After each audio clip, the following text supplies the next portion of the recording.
Gaza में चल रहा युद्ध अब अंतर्राष्ट्रीय राजनीति का एक बड़ा मुद्दा बन गया है।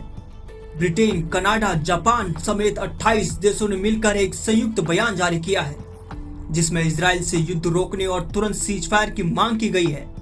इन देशों का कहना है कि गाजा के हालात अब बेहद गंभीर हो चुके हैं और आम लोग, खासकर बच्चे और महिलाएं, भारी संकट में हैं।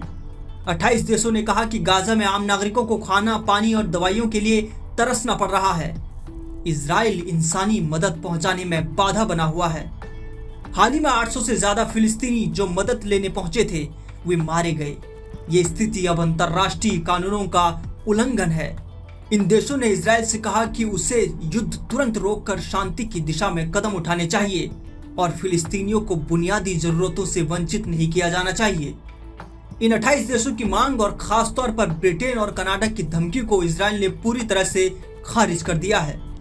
इजराइल के विदेश मंत्री ने कहा कि हमास ही इस जंग को लंबा खींच रहा है। इजराइल ने सीज फायर का प्रस्ताव दिया था, लेकिन हमास ने ठुकरा दिया। इजराइल ने आरोप लगाते हुए कहा कि हमास उसके बंधकों की रिहाई नहीं कर रहा है और गाजा में आम जनता के बीच छुपकर इजरायली सुरक्षा बलों पर लगातार हमले कर रहा है। वहीं अमेरिका ने भी अपने सहयोगी इजराइल का समर्थन किया और इन 28 देशों के बयान को खारिज कर दिया। अमेरिकी राजदूत ने कहा कि इन देशों को इजराइल नहीं बल्कि हमास पर दबाव डालना चाहिए। आपको बता दें कि इस समय गाजा में हालात एकदम नर्क के समान हैं। गाजा में करीब 20 लाख लोग रहते हैं। रिपोर्ट्स के मुताबिक 90% आबादी बेघर हो चुकी है।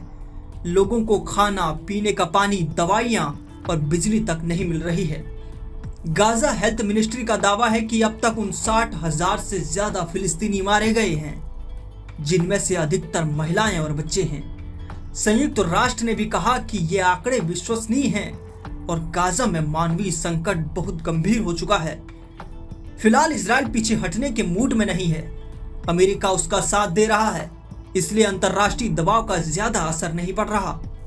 लेकिन 28 देशों की ये साझा अपील पहली बार इतनी जोरदार रही, जिसका दबाव इजराइल पर देखा जा सकता है।